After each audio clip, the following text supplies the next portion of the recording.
দোয়া কবুলের 5টা শর্ত, এই কথা বলে আজকের আলোচনা শেষ। এই যারা বলেন দোয়া কবুল হয় না, দেখেন নিজেদের সাথে মিলে কিনা।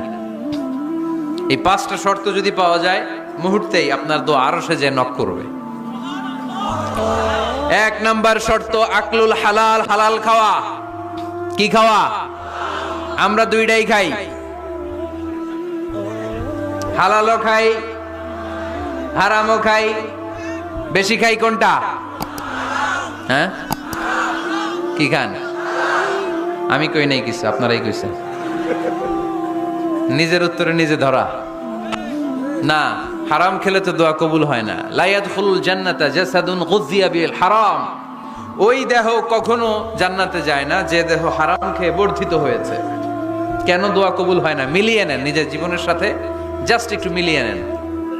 দোয়া কবুলের 5টা শর্ত, এই কথা বলে আজকের আলোচনা শেষ। এই যারা বলেন দোয়া কবুল হয় না, দেখেন নিজেদের সাথে মিলে কিনা। এই 5টা শর্ত যদি পাওয়া যায়, মুহূর্তেই আপনার দোয়া আরশে যে নক করবে। 1 নাম্বার শর্ত আকলুল হালাল, হালাল খাওয়া। কি খাওয়া? আমরা দুইটাই খাই,